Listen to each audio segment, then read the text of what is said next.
नमस्कार। किसे दवा कहते हैं या दवा क्या है? दवा हमेशा बदलती रहती है। हर बीमारी में एक ही दवा काम नहीं करती है और हर व्यक्ति को औषधि की आवश्यकता है, दवा की आवश्यकता है। तो किस प्रकार की दवा की आवश्यकता है, किस प्रकार की औषधि की आवश्यकता है, हम शुरुआत से आपको बताएंगे कि औषधि क्या है, दवा क्या है और उसका सेवन कैसे करना है, उसका प्रयोग कैसे करना है।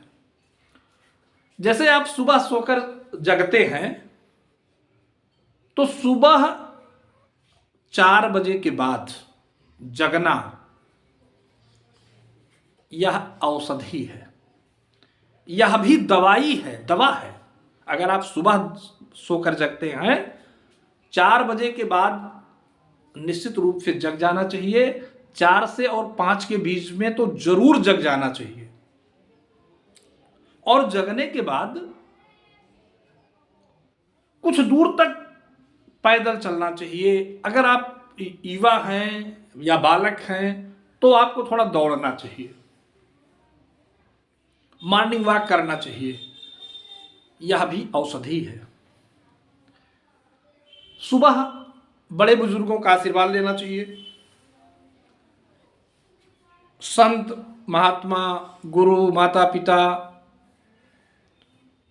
श्रेष्ठ जन, इन सब का आशीर्वाद लेना चाहिए, यह भी औषधि है।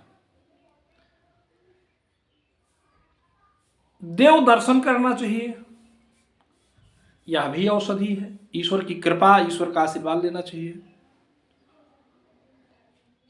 और फिर स्वच्छ और निर्मल जल से स्नान करना चाहिए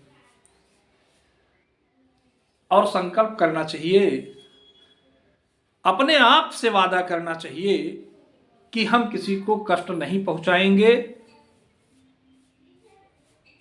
सुख पहुंचाने का कार्य करेंगे, दुख पहुंचाने का कार्य बिल्कुल भी नहीं करेंगे।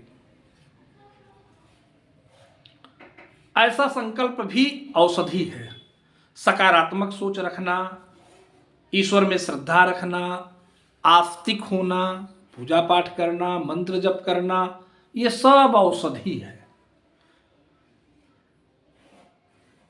ताजा गर्म भोजन करना, साफ पानी पीना, समय पर अपनी ड्यूटी करना, समय पर अपना व्यवसाय करना, धनार्जन का जो भी आपके पास स्रोत हो, रास्ते हो, उस रास्ते पर काम करना चाहिए आपको। और अनावश्यक के व्यय पर रोक लगानी चाहिए। जो भी ईश्वर की कृपा से आपको प्राप्त होता हो, एक तो हमेशा प्रसन्न रहना चाहिए और दूसरे जो भी ईश्वर की कृपा से आपको मिलता हो उसी में संतुष्ट रहने का प्रयास करना चाहिए। और समय जब भी आपको कुछ मिल जाता हो, अपने काम के अलावा खेती गृहस्थी है, पशुपालन है, वृक्षारोपण है, इन सब कार्यों को करते रहना चाहिए। ये सब औषधि है, सब दवा है। ऐसा करते हुए आप सामाजिक जिम्मेदारी का निर्वहन करते हैं, पारिवारिक जिम्मेदारी का निर्वहन करते हैं और अर्थार्जन का उद्यम करते हैं। यह एक श्रेष्ठ कार्य है और ऐसा व्यक्ति समाज में प्रतिष्ठित होता है। धन उसके पास चल के आता है। लक्ष्मी को खोजने की जरूरत नहीं है आपको, लक्ष्मी आपके पास स्वयं चल के आएंगी, क्योंकि आप एक सकारात्मक सोच के व्यक्ति हैं और आपका निश्चित ही सारा कार्य बनेगा। सुबह सोकर जगने के बाद भगवान का ध्यान करना, स्नान के बाद कुछ पूजा पाठ करना और शाम को पुनः जब आप बिस्तर पर जा रहे हैं भोजन के बाद, तो बिस्तर पर बैठकर भी कुछ देर भगवान के नाम का स्मरण करना चाहिए और भगवान का चिंतन करते हुए ही शयन करना चाहिए। जो आप दिन में करते हैं रात में वही सपना बनता है। अगर आप सकारात्मक कार्य कर रहे हैं, किसी को सुख पहुंचाने का कार्य कर रहे हैं, आपका मन प्रसन्न रहेगा, लोक में भी आपका यश फैलेगा, प्रतिष्ठा मिलेगी। और परलोक की जो यात्रा है वह व्यक्ति अकेले ही करता है। केवल धर्म आपका साथी बनता है।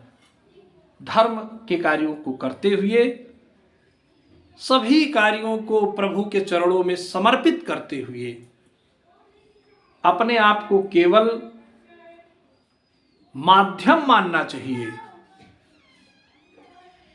करता तो ईश्वर है, कराता तो ईश्वर है, हम आप केवल माध्यम हैं। जब हम अपने आप को माध्यम मानेंगे तो हमारे अंदर अहंकार नहीं उत्पन्न होगा। और जब हम अपने आप को कर्ता मान लेंगे कि मेरे करने से ही सब कुछ होता है, तो व्यक्ति के अंदर दुर्गुण आ जाता है, अहंकार आ जाता है, और वह अहंकार उस व्यक्ति का नाश कर देता है। इसलिए सभी कार्यों को ईश्वर को समर्पित करते हुए अपने जीवन का निर्वहन करना चाहिए। ये सब औषधियां हैं, सब दवाएं हैं, इसका नित्य प्रति सेवन करना चाहिए। आयु दीर्घायु होगा, आपको दीर्घ जीवन का वरदान मिलेगा, ईश्वर की कृपा मिलेगी, और समाज में आपको यश और कीर्ति मिलेगा, प्रतिष्ठा मिलेगा। नमस्कार।